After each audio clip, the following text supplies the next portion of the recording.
Iya, saudara yang terkasih ya. Jadi kita membaca di sini tugas Timotius. Rasul Paulus itu sangat menghargai karunia ya yang dimiliki oleh seseorang, termasuk Timotius anak rohaninya, saudara. Iya. Dan Rasul Paulus juga ya sama seperti gembala ditabiskan dan dikhususkan untuk pelayanan di gereja masa kini. Ya, Timotius dikhususkan untuk melayani ketika para penatua menumpangkan tangan atasnya. Ya, dan rupanya dalam upacara ini beberapa orang percaya telah bernubuat tentang karunia dan kekuatan Timotius. Perkataan dari Tuhan ini pasti telah mendorong semangat Timotius di sepanjang pelayanannya. Jadi Rasul Paulus berkata kepada Timotius ya, sesuai dengan apa yang telah dinubuatkan tentang dirimu, supaya dikuatkan oleh nubuat itu engkau memperjuangkan perjuangan yang baik dengan iman dan hati nurani yang murni. Jadi saudara, ternyata di dalam perjalanan Timotius mengikuti Rasul Paulus sebagai anak rohani, ya dia mendapatkan nubuatan tentang karunia bahkan pelayanannya ke depan. Jadi Rasul Paulus berpesan kepada Timotius, ya di dalam kamu menjalani hidupmu dan menantikan setiap nubuatan di dalam pelayananmu itu, maka kamu itu akan menjalani perjuangan yang berat ya kata Rasul Paulus. Tetapi ya kamu harus memperjuangkan semua masalah, semua tantangan itu dengan perjuangan yang baik, dengan iman dan hati nurani yang murni kepada Tuhan. Ya, Rasul Paulus memberikan sebuah nasihat kepada anak rohaninya Timotius di dalam pelayanan itu, dalam hidup ini, ya sama dengan kita menjalani hidup ini tidak mudah. Akan ada tantangan, akan ada persoalan, akan ada hambatan.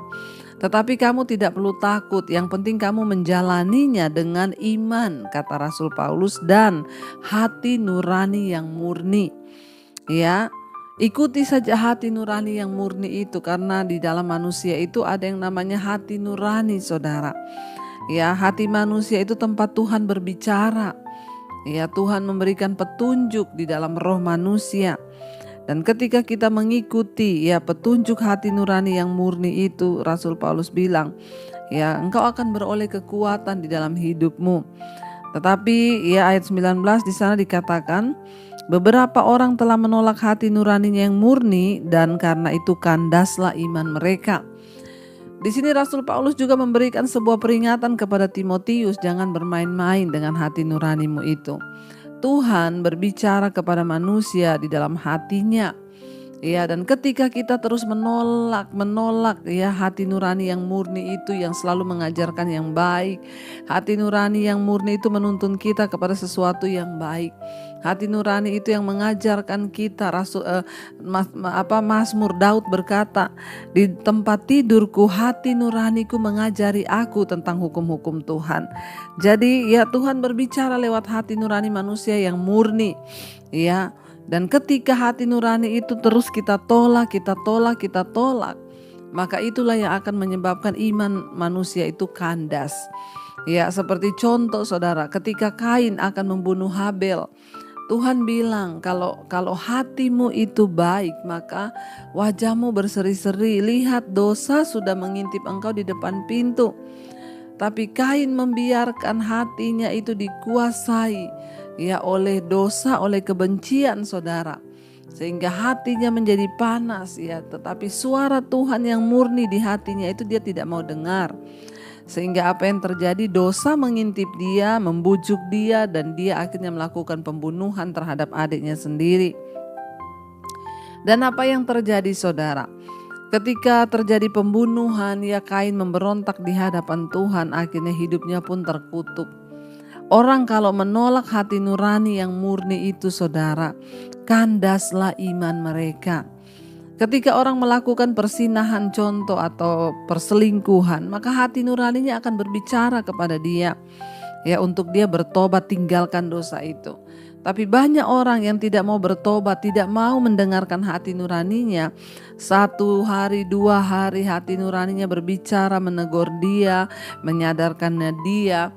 Tapi dia gak mau bertobat, akhirnya kandas imannya sehingga apa? Ya, tidak peduli lagi dengan dosa, nikmati dosa perselingkuhan sampai kepada perceraian. Ya, ketika orang ya kepahitan kepada orang, hati nurani akan mengingatkan jangan kepahitan. Hati nurani mengingatkan akan firman hukum-hukum Tuhan, sebab Tuhan menaruh ya hukum-hukumnya di dalam hati nurani manusia. Ya, jadi sebenarnya kita ini ya baca Alkitab atau tidak, sebenarnya jauh dalam lubuk hati kita tuh Tuhan sudah menaruh hukum-hukumnya untuk terus mengingatkan kita, menuntun kita. Tapi tergantung saudara, ya saudara mau mendengar atau tidak, sehingga banyak orang yang imannya kandas dan murtad karena dia tidak lagi mendengarkan hati nuraninya yang tulus itu saudara. Tuhan ingatkan, Rasul Paulus mengingatkan kepada Timotius anak rohaninya, hati-hati di dalam perjuanganmu dalam pelayanan yang sudah diteguhkan oleh nubuatan para penatua. Kamu harus memperjuangkan perjuanganmu dengan iman dan hati nuranimu yang murni. Tapi beberapa orang telah menolak hati nuraninya yang murni itu, dan karena itu kandaslah iman mereka. Jangan menganggap remeh suara hati nurani saudara. Karena kalau kita terus mengabaikan maka kandas iman kita. Kita katakan di sana diantaranya seperti Himeneus dan Alexander yang telah kuserahkan kepada iblis supaya mereka jera untuk menghujat. Ya, Rasul Paulus menyebut dua nama di sini, Himeneus dan Alexander. Ya, kemungkinan ini adalah kedua ya orang yang ada juga di dalam jemaat, tetapi mereka menyesatkan jemaat dengan pengajaran-pengajaran palsu. Sehingga Rasul Paulus berkata ya, dia menyerahkan mereka kepada iblis. Sebenarnya bukan karena Rasul Paulus yang menyerahkan, karena memang mereka ini utusan iblis. Ada utusan-utusan iblis dalam hidup kita, pelayanan kita yang akan mengacaukan saudara. Ya, dan karena itu Rasul Paulus bilang dia kembali menyerahkan mereka kepada iblis. Kenapa? Karena mereka dikeluarkan dari dalam pelayanan sebab tidak sesuai dengan pengajaran atau doktrin yang sedang diajarkan oleh Rasul Paulus saudara.